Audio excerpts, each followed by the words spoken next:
So now we are doing first time login.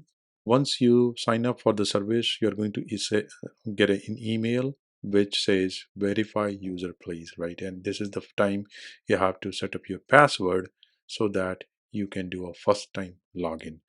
Because mind it, you never logged in. This is offered as a service, SaaS. So you need to set up the password, and once you log in, this is the splash page or landing page, which is cloud and enterprise agent slash views. And you can see there are some pre-configured template for the third parties like Microsoft, Webex, in Google, AWS, etc. In this video, we are only going to navigate around this. So you can see cloud and enterprise is by default selected. This is the test setting. We don't have any test going on. There is no test level. Credential repo, you can create credential repo, uh, and we will see why do you want to do that. Maybe when you would like to do a device discovery using SNMP. So the view is the landing page, splash page, and it give you a quick start view. Now, agent setting, you can see there is no agent assigned to the account group, right? Because we are logging in for very first time. If you want to add agent, you click on add enterprise agent. There are multiple variety of enterprise agent. Start with appliances, that means virtual appliance, KVM, even physical appliance on Intel Nuke. So I do have an Intel Nuke at home and I would like to download the software, and you can install that.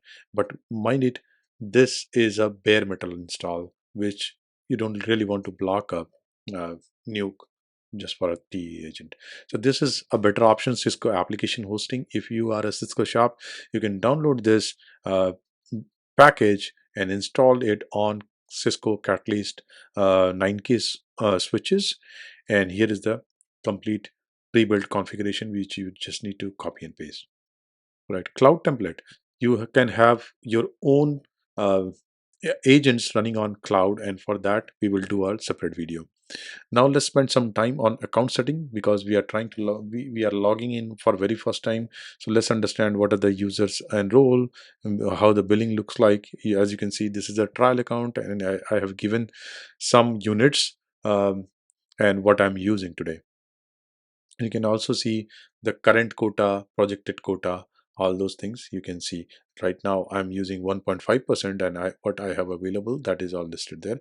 Activity log, very powerful. So every time any of your user logs in, everything is actually logged, and it goes back almost 30 days, and you can download it as well. um, it is so awesome if you can send it to some uh, on-prem sim like Splunk, but you can very much download. Now the organizational setting, as you can see, you have account group, you can have multiple account group, and the roles, there are three pre-built role today: organizational admin, account admin, and regular admin. And we will talk about their privileges in a moment. Right, advanced setting, you can change the time zone. By default it's set to UTC. Also, you can set up single sign-on. If you're enterprise, you want a single sign-on integration, you can do that.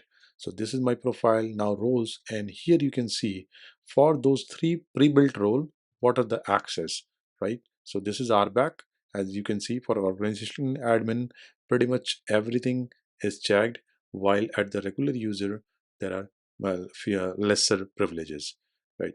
So you can um, grant user access based on the justification. All right, let's add a quick new user. So this is the very first time we logged in, and now let's invite another user, because we don't have SSO set up at this moment. So what I'm going to do, I'm going to invite a user uh, by using their email address. Us choose a account group. I have only one account group, so no worry about that.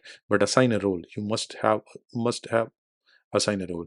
And now as you do that, you can see this is the pending registration. That means email has been triggered to this email address, as gmail.com.